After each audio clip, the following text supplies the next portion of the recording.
Bienvenidos a su iglesia, el Remanente de Cristo, aquí en la ciudad de Clarksville, Tennessee. Estamos muy contentos de estar nuevamente con ustedes.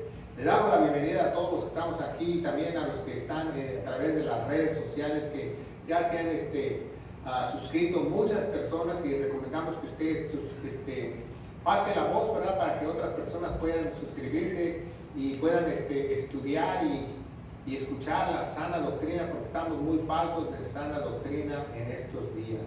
Tenemos más de 600 videos que no nos contradecimos lo que enseñamos, y no enseñamos la sana doctrina, lo que enseñaron en este país los puritanos, y es muy buena tener esa doctrina, porque es la única doctrina que no te enferma. Vamos a darle gracias a Dios. Padre, bendito eres en el nombre de Jesús. Yo te alabo y te bendigo, te doy gracias por esta oportunidad, por poder dar este estudio de Apocalipsis, de revelación, porque hay muy pocos escatólogos el día de hoy que pueden dar esos estudios diligentemente, como dicen las Escrituras, tratando correctamente la palabra de Dios sistemáticamente, en el poderoso nombre de Cristo Jesús, y en la iglesia gloriosa de Cristo dice amén. Amén, ¿verdad? Estamos muy contentos de estar aquí, ¿verdad? Y tenemos nuestras carpetas de Apocalipsis, ¿verdad? También tenemos otra carpeta que se llama Apocalipsis o Revelación Extras, ¿verdad?, donde damos temas de Apocalipsis para que usted tenga una mejor comprensión de este libro maravilloso.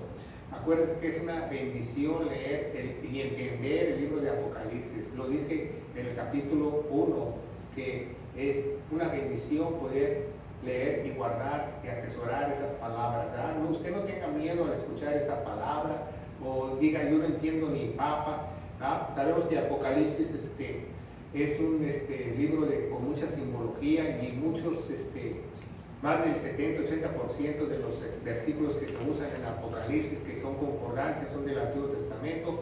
Pero si nosotros podemos estudiar la palabra diligentemente y analizarlos correctamente, podemos saber el significado de estos capítulos. Y ya tenemos otros capítulos, ¿va? Hoy vamos a ver el capítulo 7, Revelación o Apocalipsis capítulo 7, que se llama los 144,000 sellados. Y algunas Biblias dicen y los que tienen vestiduras blancas, pero no. El capítulo se refiere al gran avivamiento de la tribulación, al gran avivamiento de la tribulación. Y lo vamos a explicar, y lo vamos a estudiar, y lo vamos a ver porque Revelación capítulo 7, un estudio conforme al corazón de Dios. Y le recomendamos, ¿va?, para que usted tenga mejor comprensión de este capítulo, vea los otros capítulos que tenemos en nuestra librería cibernética, el capítulo 1, capítulo 2 y 3 y 4 de las iglesias, ¿verdad? Y el 5 y el 6, ¿verdad?, la adoración celestial, que empieza, ¿verdad?, a adorar a Dios, al único que merece toda la gloria y toda la honra. Entonces vemos que en esos capítulos hablan de los 7 sellos, estamos en uno de los sellos, habla de los 24 ancianos, del Cordero inmolado, de los 4 seres vivientes con diferentes caras, y de millones y millones de ángeles también que se unen en esta adoración, y sobre todo la visión que tiene el apóstol Juan. Este capítulo 7 de Revelación se refiere a un paréntesis. Se le llaman paréntesis dentro del libro de Revelación o de Apocalipsis. El otro paréntesis que sigue está en el capítulo 10, lo vamos a estudiar, pero este paréntesis es donde Dios hace como un paréntesis, está revelando a Juan y hace un paréntesis y le revela algo más. Eso se refiere. Suceden 2 eventos muy importantes. El primer evento, la selección de los 144,000 misioneros, y el segundo evento del gran avivamiento de la tribulación. 2 eventos en este paréntesis o intervalo, ¿verdad?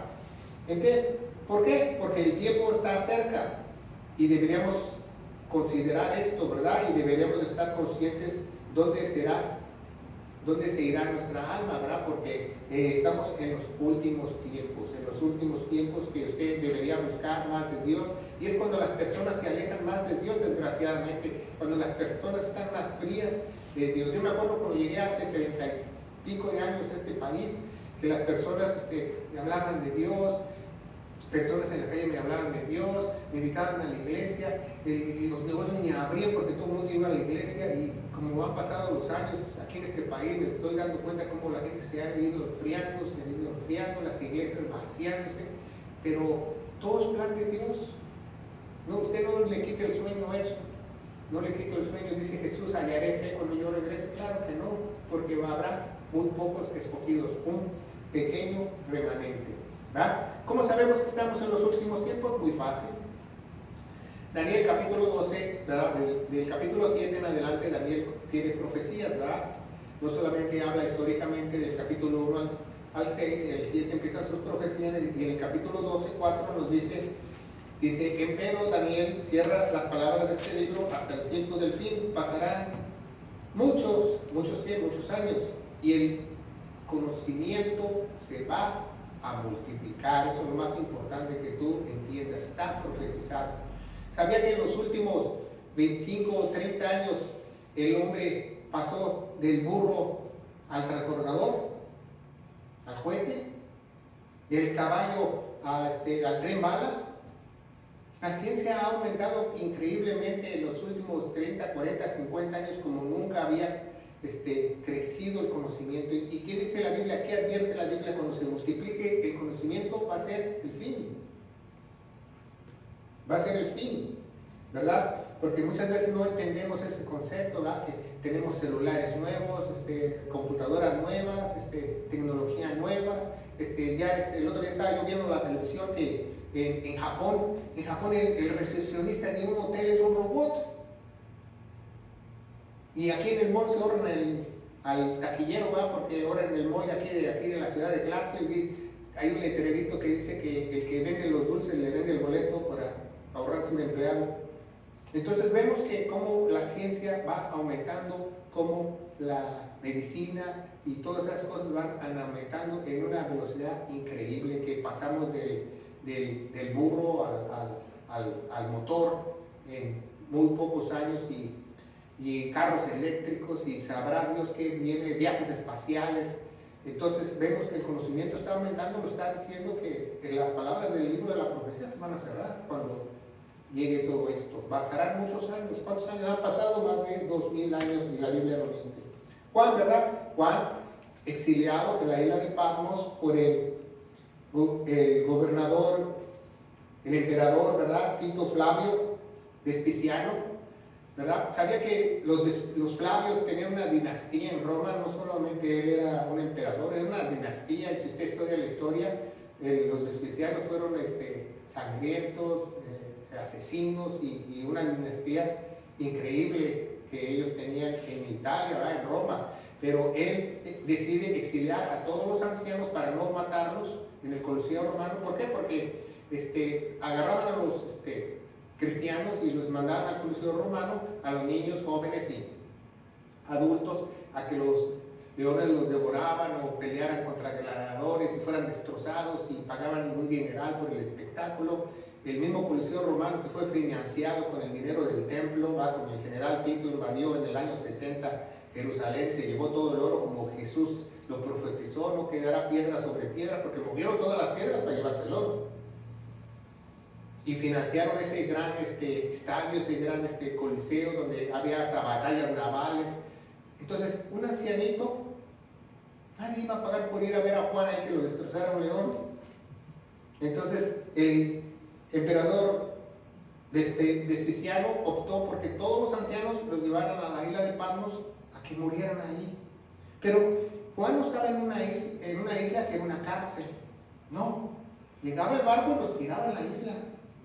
Con la ropa que traían, con esa ropa iban a morir. ¿Qué iban a comer? Lo que ellos iban a... ¿Qué iban a comer? Lo que ellos podían producir o cazar en la isla. Ese era su castigo de los ancianos. ¿Por qué es muy importante? Porque Juan vio cómo las iglesias apostataron, segundo y tercer capítulo. A 5 de esas 7 iglesias les dijo: arrepiéntanse. ¿Se acuerdan? Vio que se desviaron. El apóstol Pablo dijo que estas iglesias lo abandonaron, dejaron la doctrina. ¿Y cuál es la prueba más real de estas iglesias? Las puertas del Hades se cerraron. Dicen, la verdadera iglesia, las puertas del Hades no se cerrarán, pero estas iglesias se cerraron. Desaparecieron.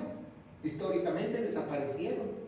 Entonces, él vio la apostasía en Israel, él vio la apostasía en la iglesia, y él recibe la más grande revelación de Dios de cómo va a terminar el tiempo, para decirle: Juan, tú fuiste fiel conmigo, tú fuiste el más joven cuando yo caminé contigo, tú eres el apóstol que yo amaba, que te ponía yo en mi pecho, pero ¿sabes qué, Juan? Hay una recompensa en el cielo. Tú has perseverado, has estado en la batalla de la fe.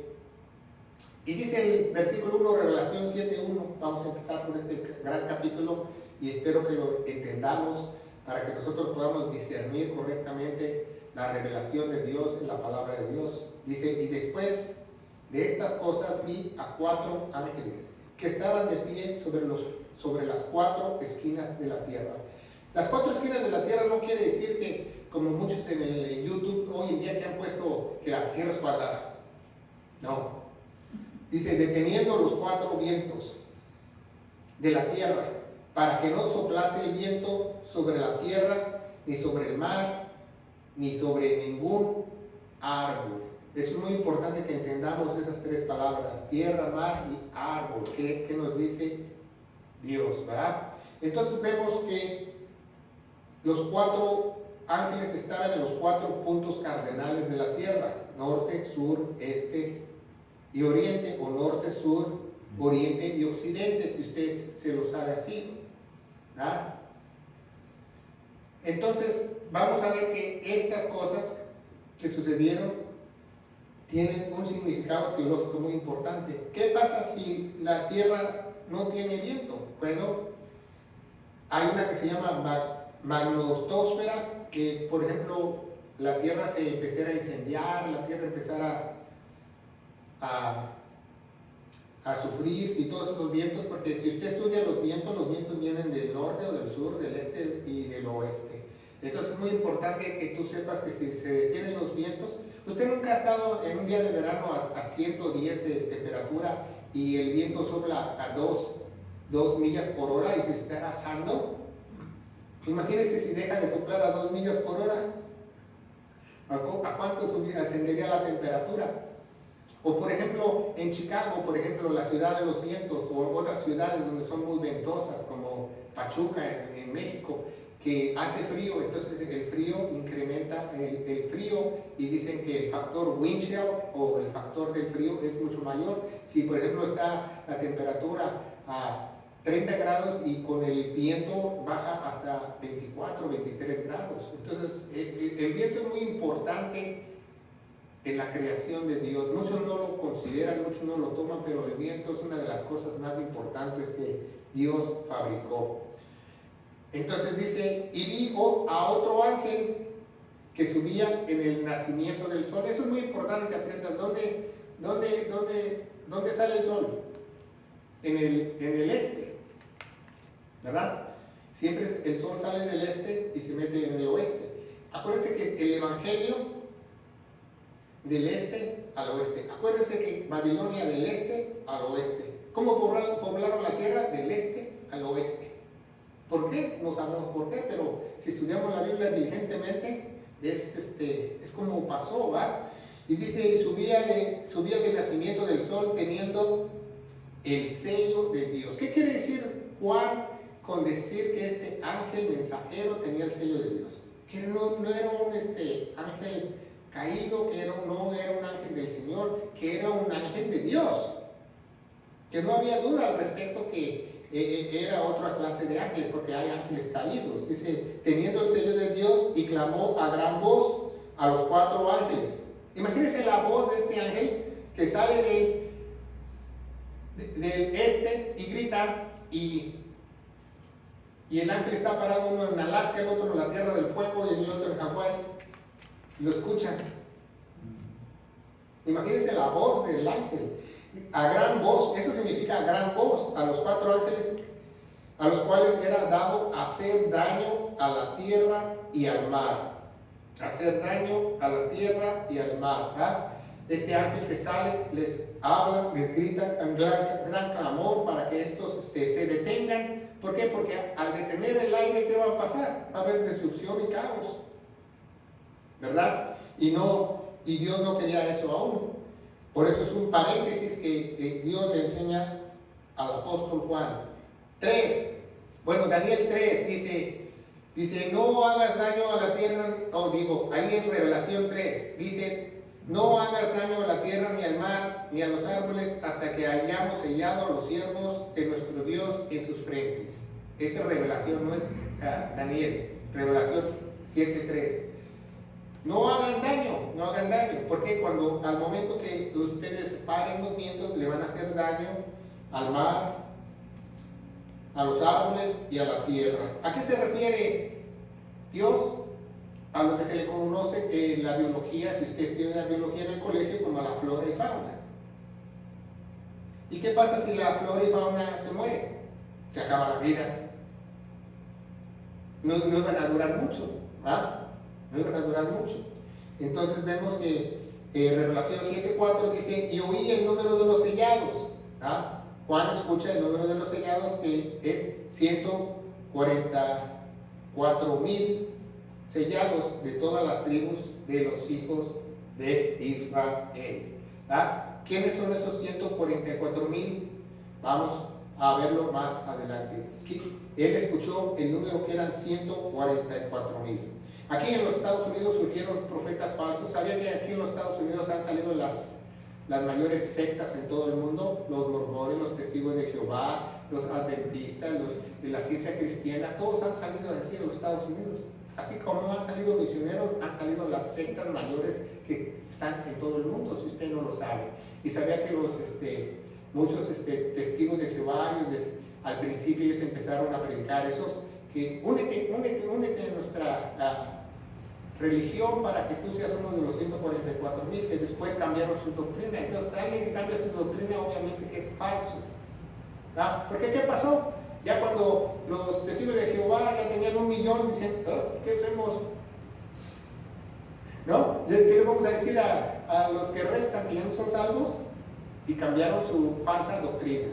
Entonces, es muy importante que aprendas. Entonces, Revelación 7:5, ya vamos avanzando, dice, de la tribu de Judá. Primeramente, ¿de quién habla? De Judá. ¿Por qué no habla de la tribu de Rubén, si Rubén es el primogénito? De la tribu de Judá, 12,000 sellados. De la tribu de Rubén, 12,000 sellados. De la tribu de Gad, 12,000 sellados, ¿verdad? Está hablando de Judá, Rubén y Gad. Van 3. Versículo siguiente, Revelación 7 o Apocalipsis 7:6. Nos dice, de la tribu de Aser, 12,000 sellados. De la tribu de Neftalí, 12,000 sellados. De la tribu de Manasés, 12,000 sellados. ¿Quién es Manasés? Uno de los hijos de José, que también se le dio heredad de la tierra prometida, si usted no lo sabe. Entonces ya habla de los otros 3, van 6, Aser, Neftalí y Manasés.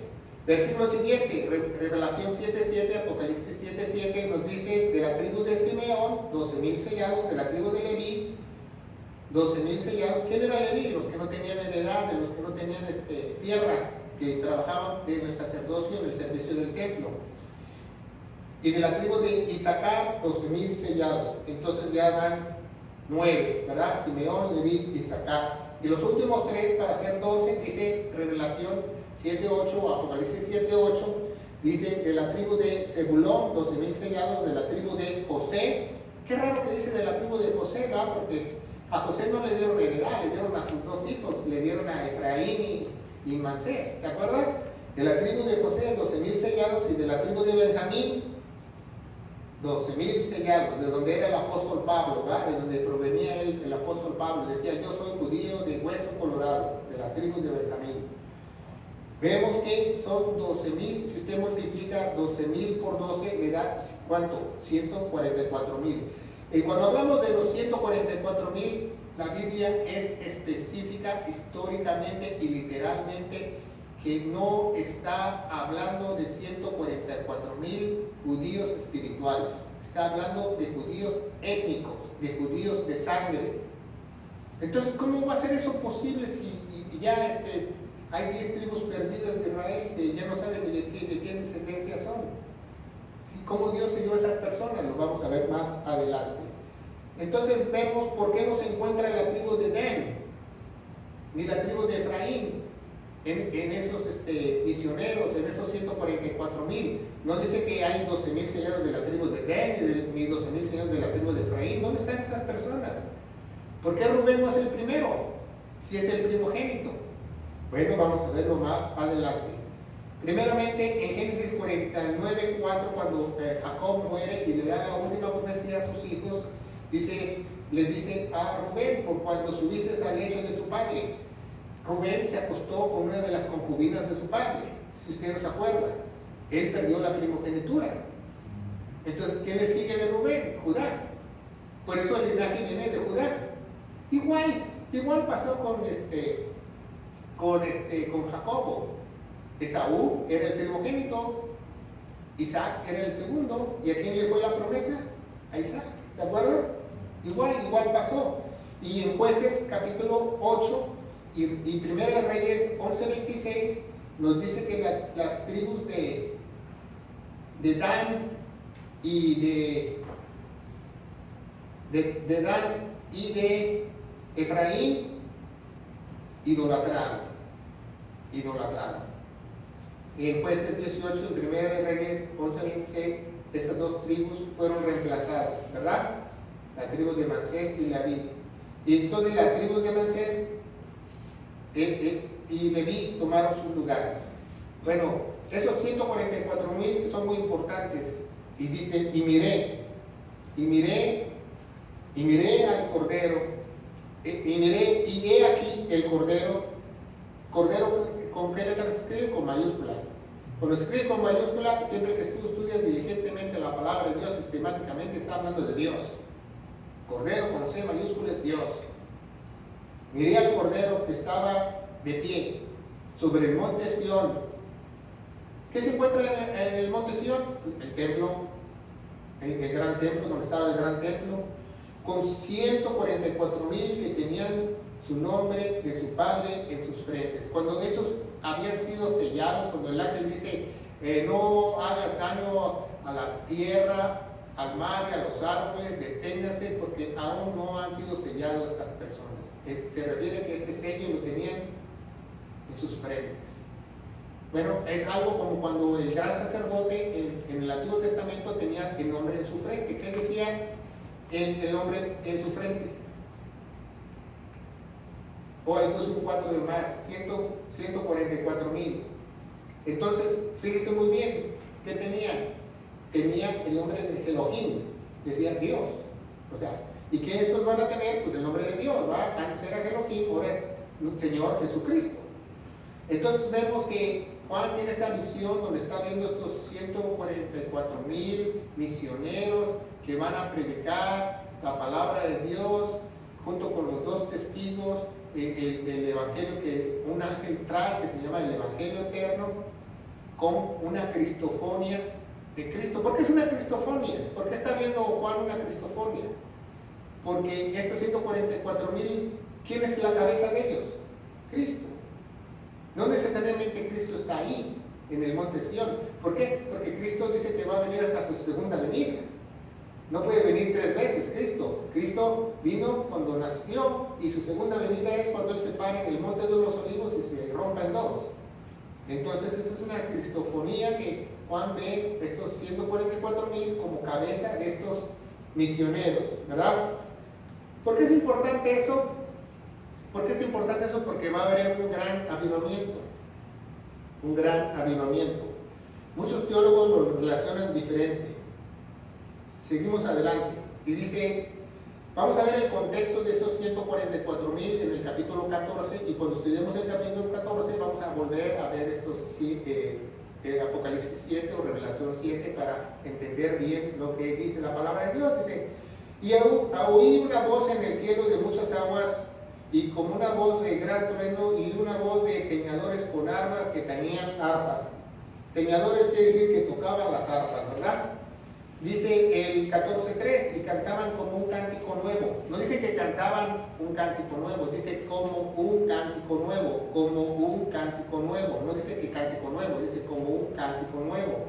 Delante del trono y delante de los 4 seres vivientes de los ancianos, y ninguno podía aprender el cántico, sino aquellos 144,000, los cuales fueron, algo muy importante que nos revela el capítulo 14, dice, redimidos de la tierra.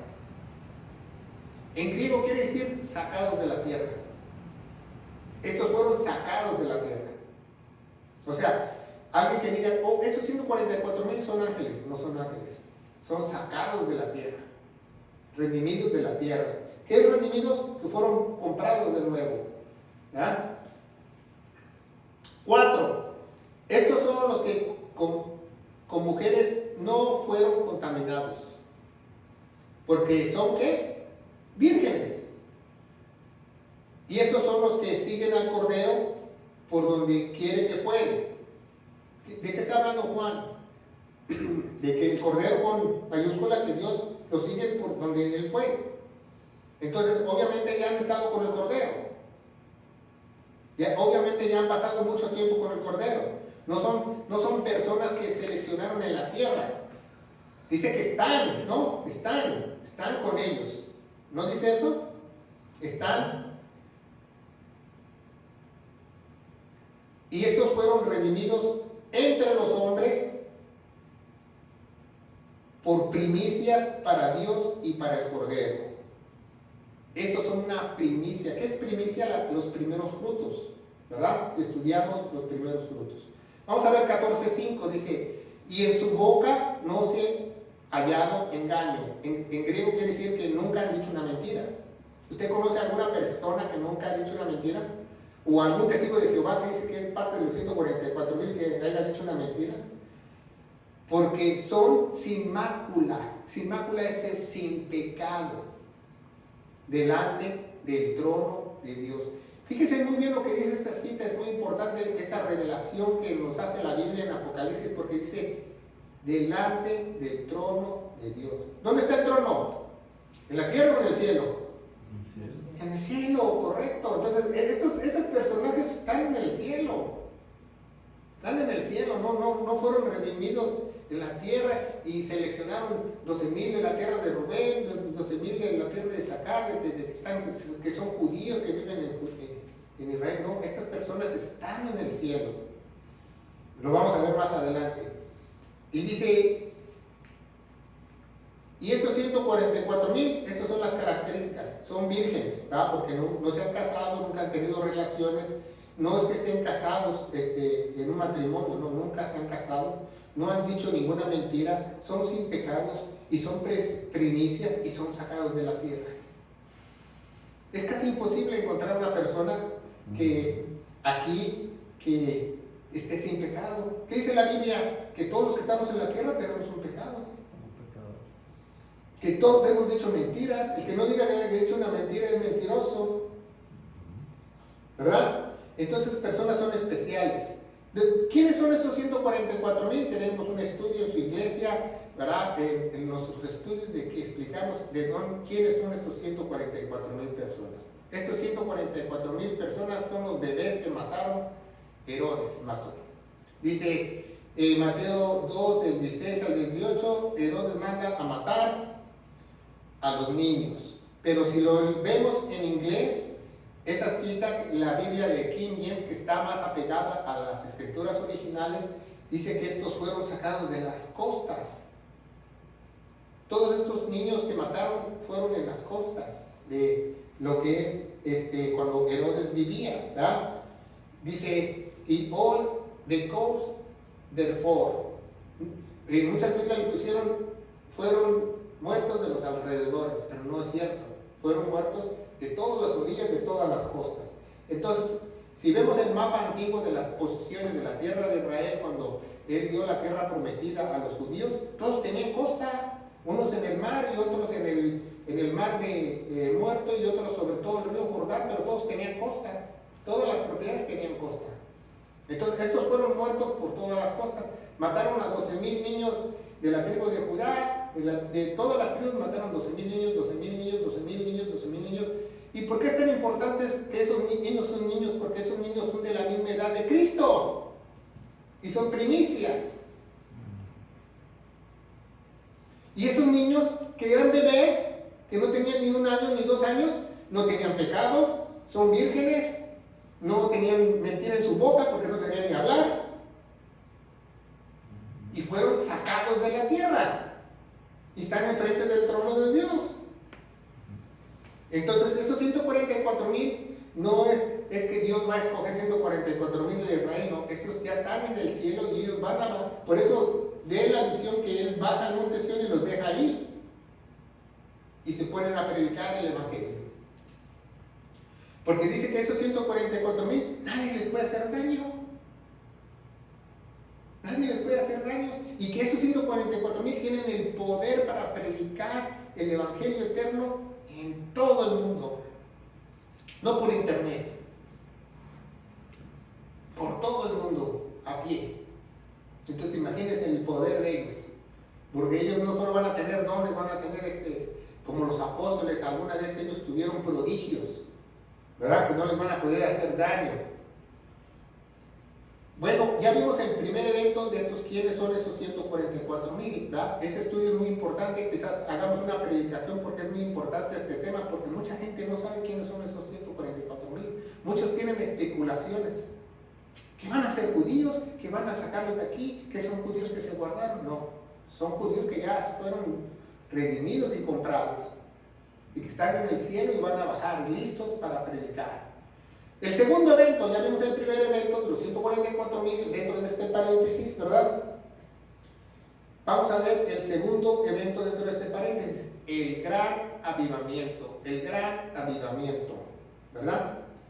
¿Por qué es un gran avivamiento? Vamos a verlo por qué. ¿Por qué es un gran avivamiento? Porque muchos teólogos dicen, ¿cómo es posible que fue en el cielo Juan ve una multitud vestidos de ropa en blanco, una multitud que salieron de la tribulación? ¿Cómo se convirtieron miles y miles y millones después de? Bueno, vamos a verlo por qué. Entonces seguimos en Revelación 7:9, entonces empieza el segundo evento del paréntesis que estamos viendo escatológicamente, ¿verdad? Y dice, después de estas cosas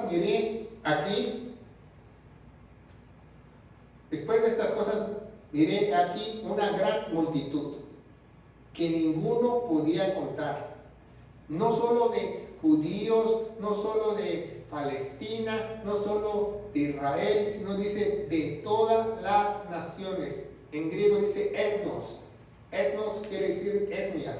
Etnos, ya viene la palabra etnia, apréndetelo. Etnos en griego, de todas las naciones, tribus, pueblos y lenguas que estaban ya delante del trono. ¿Dónde están estas personas que ya están en el cielo? Igual que los 144,000, porque ya están delante del trono. Porque ¿dónde está el trono? En el cielo. Y delante del Cordero, con mayúscula, delante de Dios. Pero fíjense muy bien, dice, vestido de ropas blancas, ¿verdad? Mucha gente relaciona el capítulo 6 con el 7 porque dice que los mártires en el capítulo 6, que estos se les dieron ropas blancas y las lavaron para emblanquecerlas en la sangre del Cordero. Y dice, tenemos que esperar a los otros mártires y que estos ya tienen ropas blancas. O sea que ya hay una diferencia, que los que tienen ropas blancas y los que les dieron las ropas blancas para lavarlas. Porque en la iglesia el que te lava es Cristo. Y estos mártires se les dieron las ropas blancas para que estos las lavaran. Y palmas en sus manos. ¿Qué significa eso? Vamos a ver, entonces vio esa gran visión de que en el cielo había millones de personas en ropas blancas redimidos, y vamos a ver quiénes son, ¿verdad? Las palmas, ¿qué se refiere a las palmas? Primeramente vamos a ver qué se refiere a las palmas en la palabra de Dios, en la simbología. En Levítico 23:40 vemos que las palmas se utilizan para regocijo, gozo, para celebrar. En Juan 12:13 es cuando Jesús llega en un burrito y todo el mundo tiene palmas en su mano, lo reciben, se regocijan y dicen, ¿verdad? Y están contentos y hasta cantan las personas, ¿verdad? Al recibirlo, lo reciben y la otra semana lo matan, ¿verdad? Y Jesús estuvo en 4 fiestas solemnes. Acuérdense muy bien, él participó. Un judío por ley tenía que participar en 3 fiestas solemnes, pero Jesús hizo las 3, pero 4 fue el espíritu de él, ¿verdad? ¿Cuáles fiestas estuvo Jesús? La Pascua, ¿verdad? Cuando lo mataron. Panes y levadura, que es el siguiente día después de la Pascua. Y panes y levadura, que son los 7 días después de la Pascua. Y de la cosecha al Pentecostés, que son 50 días después de Pentecostés. Jesús participó en esas 4 fiestas. Entonces, Jesús necesita completar 3 fiestas, ¿verdad? Necesita completar la fiesta de las trompetas. ¿Cuál es la fiesta de las trompetas? Muy fácil, el rapto. Por eso vamos a escuchar trompetas cuando nos vayamos de aquí de la iglesia, porque él dice que nos recibirán en el aire con las trompetas. Entonces, la expiación, ¿qué es la expiación? El perdón de los pecados, o el Yom Kippur, que le dicen los israelitas. La expiación es el perdón de pecados. ¿Por qué? Porque va a sanar a todos y va a comenzar una vida nueva y va a establecer su reino, que es el tabernáculo. ¿Y qué usaban las fiestas de los tabernáculos? Enramadas de palmas. Enramadas de palmas, ¿verdad? Entonces ya vimos qué significado tienen las palmas, ¿verdad? Y vemos que vestidos de ropas blancas los vamos a ver más adelante. 7, Revelación 7:10, ¿verdad? Y dice la palabra de Dios, dice, y clamaban a alta voz diciendo, salvación a nuestro Dios. En unas traducciones modernas o nuevas le pusieron, la salvación le pertenece a nuestro Dios. Y realmente eso se refiere en griego. Salvación a nuestro Dios quiere decir que le pertenece a Dios. Dios que está sentado sobre el trono y al Cordero. Aquí la anotación y al Cordero se refieren a la misma persona. Entonces es muy importante que tú aprendas que todos clamaban en esa adoración celestial. ¿Se acuerdan? En el capítulo 5 empieza una adoración celestial donde los más cercanos a Dios empiezan a cantar. ¿Quién está arriba del trono de Dios? Los serafines. ¿Quiénes están a los lados? Los querubines, los que protegen a Dios. ¿Quiénes están enfrente? Los 4 seres vivientes. ¿Quiénes están alrededor? Los 24 ancianos. Y después están millones de ángeles. Y todos empiezan una adoración, luego incluyen los instrumentos, y luego dice que toda la creación empieza a cantar. Imagínense, hasta los grillos y hormiguitas empiezan a cantar, a adorar a Dios. Toda la creación. Ahí se refiere toda la creación. Por eso el Salmo dice que todo el que tenga boca puede alabar a Dios. Entonces, salvo soy. ¿Realmente soy salvo? Es el término que tú tienes que decir. ¿Soy salvo? Si la salvación no te pertenece. No, tú no puedes decir soy salvo. El que te salva es Jesús. Más bien puedes decir yo soy de Dios, porque Él me salvó. Pero no puedo decir yo soy salvo.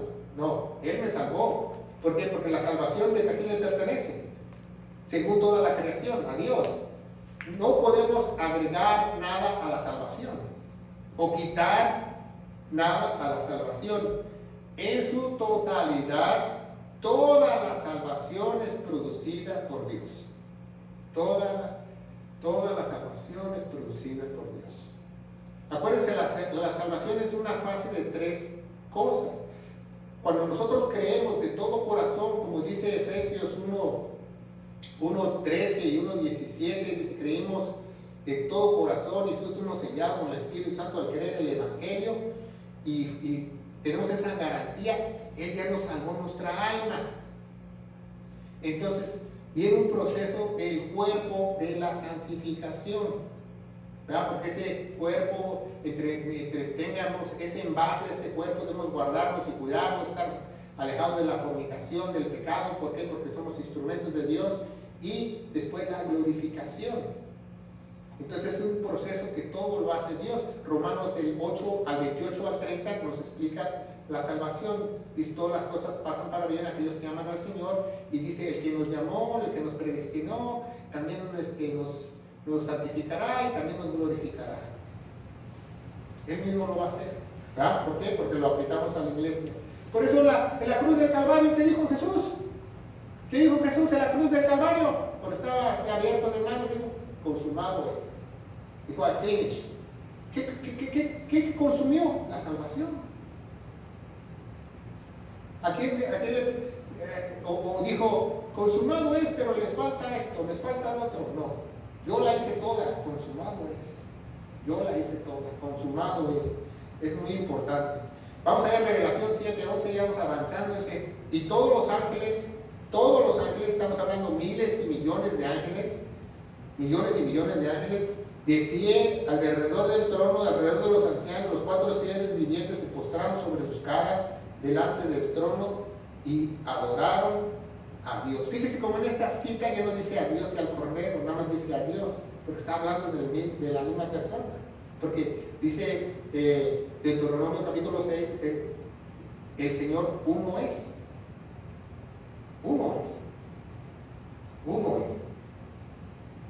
¿Verdad? Estos 4 seres vivientes, acuérdense que uno tenía cara de un león, otro de un ser humano, otro de otra águila y otro de un ox, o como de una vaca de allá de la región, ¿verdad? Y estos ancianos. Entonces, ¿a quién le pertenece la salvación? ¿De quién es? Dice, diciendo amén, la bendición. ¿A quién le pertenece la bendición? A Dios. Entonces, ¿por qué hay hermanitos en Cristo que dicen, estoy bendecido? Si la bendición le pertenece a Dios. Tú le puedes decir que Dios te bendiga. Que Dios. O un sacerdote o un pastor, si yo te bendigo. Cálmate. El único que bendice y maldice es Dios. Dice las Sagradas Escrituras. Diciendo amén. A la bendición, la gloria, la sabiduría. Entonces, no somos listos nosotros. La sabiduría es de quién? De Él. La acción de gracias. Pongo mucha atención a este versículo, por eso hay mucha gente malagradecida. Porque solamente el que es salvo es agradecido. ¿Sabía eso? La acción de gracias, la honra, el poder y la fortaleza de nuestro Dios, por siempre, jamás. Amén. ¿Qué quiere decir amén? Que así sea. ¿Ah? Pero se me olvidó hacer esa anotación que Den ni Efraín se encuentran entre los 144,000, pero en Ezequiel 48 nos dice que ellos van a estar en el milenio. Dios los va a perdonar, de todas maneras. Pero no van a ser misioneros. Y dice, ¿a quién le pertenece? Dice, a Dios, ¿va? Por siempre jamás, amén. Hasta ahorita me acordé de que no se ha olvidado de la tribu de Den y de Efraín, ellos van a estar en el milenio. Y dice el 13, dice, y respondió uno de los ancianos, diciéndome, ¿ya? ¿A quién le dijo? A Juan, estos que están vestidos en ropas blancas, ¿quiénes son y de dónde han venido? O sea, el anciano no sabía, claro que sí. El anciano es parte de la mesa redonda de Dios, parte de que él ayuda a enjuiciar a las personas de Dios, parte de la comitiva de Dios. ¿Usted cree que el anciano no sabía? Pero Dios siempre es así, ¿sabía eso? Por ejemplo, vamos a poner un ejemplo muy rápido. Por ejemplo, a ver, déjenme pensar uno rápido. Cuando Adán pecó, ¿va? Y Adán se escondió allá con unas hojas de higo, ¿va? ¿Y qué dijo Dios? A ver, Adán, ¿dónde estás? Adán, ¿dónde estás? O sea, Dios es omnisciente. ¿Usted cree que Dios no sabía dónde estaba? ¡Claro! Pero ¿por qué dice a veces Dios, quiénes son? ¿Dónde estás? Porque Dios quiere que nosotros sepamos dónde estamos. ¿Sí me explico? Dios siempre quiere que nosotros sepamos dónde estamos. ¿Qué le dijo Jesús a Pedro? ¿Pedro, me amas? ¿Pedro, me amas? ¿Qué le dijo Pedro? Tú lo sabes, Señor. Porque realmente Jesús sabe, pero muchas veces Dios quiere que nosotros sepamos nuestra condición. Otro ejemplo, a ver, Satanás cuando le dijo, ¿de dónde vienes? Sí, pero también Satanás, ¿de dónde vienes? Le dice a Satanás, ¿de dónde vienes? Dice, de recorrer la tierra, pues ya sabía Dios, porque Dios es omnisciente, es obvio, ¿verdad? Ezequiel, que el valle de los huesos secos, le dice, ¿quiénes son estos? Dice, Señor, tú lo sabes. ¿Por qué? Porque Dios siempre es así, que nosotros quiere que nosotros sepamos cuál es nuestra condición. Podemos verlo en el Salmo 138, entenderlo, todo eso que nos dice. Y vamos a ver quién lava la iglesia. Dice, y yo le dije, Señor, ¿quién dice? Juan, el apóstol Juan dice, yo le dije, Señor, tú lo sabes. Y él me contestó, y él me dijo, estos son los que han vencido grande tribulación y han lavado sus ropas y las han emblanquecido en la sangre del Cordero. Le digo algo muy importante de quiénes son.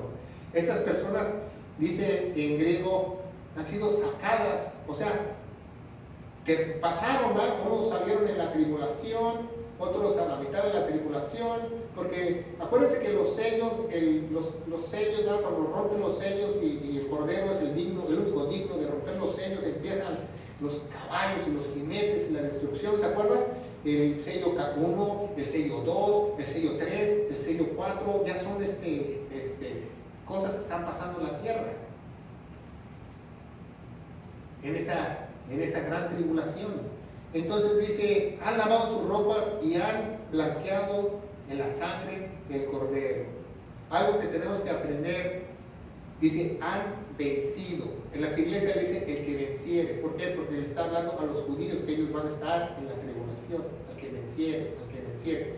Dice en Romanos capítulo 8, dice que nosotros, la iglesia, nosotros somos más que vencedores. No por nuestros propios méritos, no por Cristo Jesús. ¿Quién me hizo vencedor? Cristo en la cruz, no yo. ¿Quién me hizo justo? El justo de justos, yo no soy justo, Él me hizo justo.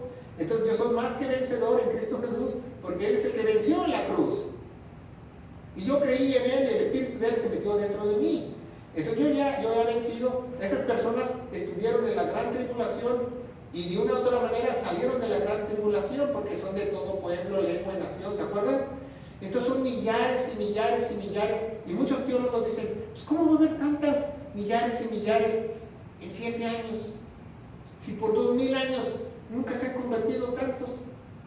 ¿Saben por qué se empezaron a convertir? Por el miedo, por el temor, por el terror. Cuando vieron que Dios es real, cuando vieron que Dios quitó su iglesia realmente, y se quedaron aquí. ¿Usted cree que no les entró el temor y el miedo? Claro, si el miedo no anda en burro. Claro que les entró temor y terror. Y van a ser, ese es el gran avivamiento que habla la Biblia. No el avivamiento que habla de las naciones allá en Perú, en Argentina, no, son tonterías. La Biblia dice que no va a haber un avivamiento hasta ese día. Ese es el gran avivamiento. Van a ser 144,000 super testigos, super misioneros que van a predicar el Evangelio. Yo fui muchos años misionero, ni siquiera la mayoría de misioneros sabían el Evangelio. ¿Cómo iban a salvar a gentes? Esto sí lo saben, al menos. Imagínense, para 1989, 1980, había un promedio de 34,000 misioneros en todo el mundo. Aquí estamos hablando de 144,000 misioneros. Va a haber un gran avivamiento. Y misioneros de verdad que saben la palabra de Dios, no la saben a medias. O nada más por emoción se fueron a predicar a otros lugares que no sabían ni cómo se llamaban. Así alguien me llamó por teléfono hace 3 o 4 meses y dice, ¿me apoya para mi viaje misionero? Digo, sí, si me dices el Evangelio, no se lo sabía. Entonces, ¿qué vas a predicar? ¿Cómo vas a salvar a alguien?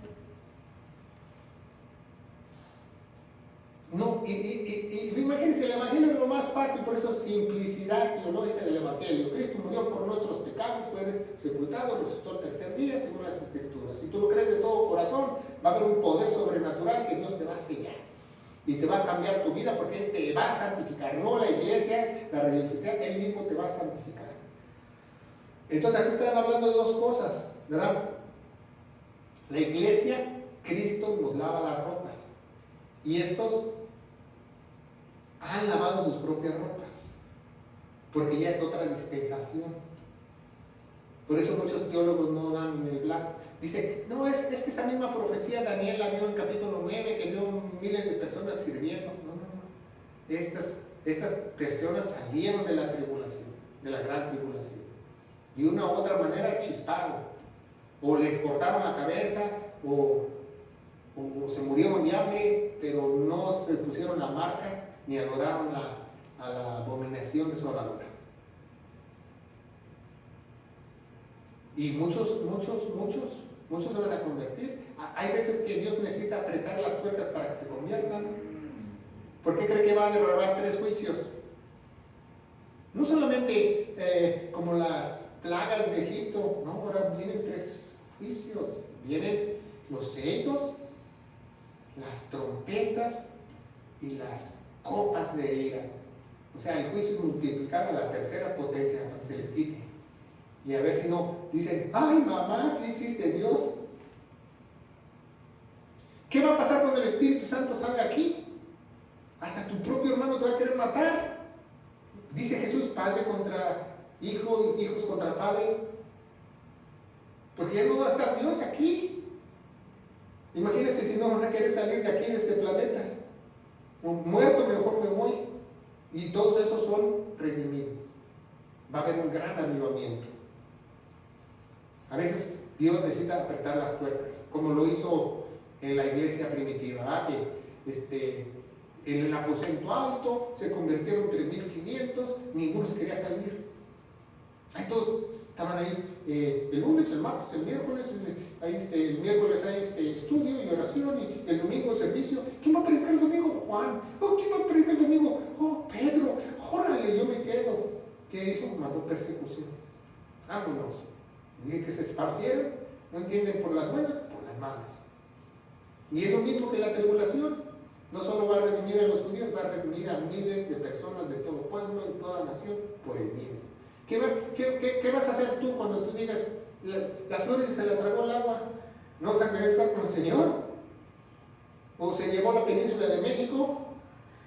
Claro, porque el terror y el miedo se va a apoderar de esas personas y van a sentir el verdadero temor a Dios. No ficticio, porque van a ver que una iglesia gloriosa salió intacta. La novia. ¿Verdad? Dice Revelación 7:15, por esto están delante del trono de Dios. Porque ya fueron redimidos, le sirven día y noche en su templo. ¿Por qué? Porque el templo está en el cielo. El que está sentado en el trono morará con ellos, ¿verdad? Entonces ellos les van a servir. Entonces ese es el gran avivamiento. Si tú esperas un avivamiento en tu iglesia, pues espérate a la gran tribulación, porque ese va a ser el único avivamiento que vas a ver. No vas a ver otro avivamiento donde se redimen miles y miles de personas por temor y terror a Dios, a la ira de Dios. La ira de Dios comienza en la tribulación. Por eso dice angustia de Jacob, todo el periodo. No solo para Jacob, sino para todas las naciones que están alrededor del mundo. 7:16 dice, estas personas que fueron redimidos van a ser también, estar en el milenio con cada uno de nosotros, no tendrán hambre, sed. ¿Por qué dice que no tendrán más hambre ni sed, ni sol caerá sobre ninguno de ellos, ni ningún calor? ¿Qué va a pasar cuando los ángeles detengan el viento? Se van a achicharrar por el calor. ¿Qué va a pasar en la tribulación? 2 libras de cebada por un denario, hambre. ¿Qué van a pasar? No va a haber agua, sed, ni agua va a haber. El sol, dice que la parte del sol se va a desprender. Entonces lo está salvando de esa ira.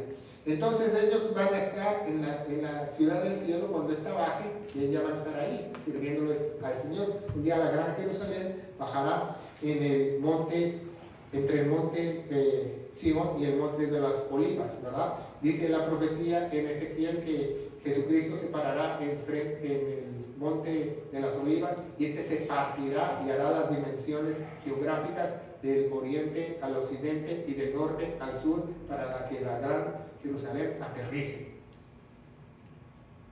Ya está profetizado. 17. Porque el Cordero está en medio del trono y los apacentará. ¿Por qué los dice los apacentará? Ya sé, hijo, que tuviste unos 3 años y medio de la feos. A lo mejor fue un año y medio la tribulación, a lo mejor fueron 3 días en la tribulación, pero tranquilo, ya estás aquí, ¿no? Ya me imagino a esas personas cuando lleguen al cielo, van a llegar no solo al cielo, van a llegar traumadas de la tribulación. Dice, los apacentará y los guiará a fuentes de agua vivas y los limpiará de toda lágrima de sus ojos de ellos, ¿verdad? Van a poder vivir en el milenio con nosotros en paz, ¿verdad? Donde no va a haber lágrimas, no va a haber personas que enferman, no va a haber personas que no tengan miembros, no tengan pies, no estén en silla de ruedas.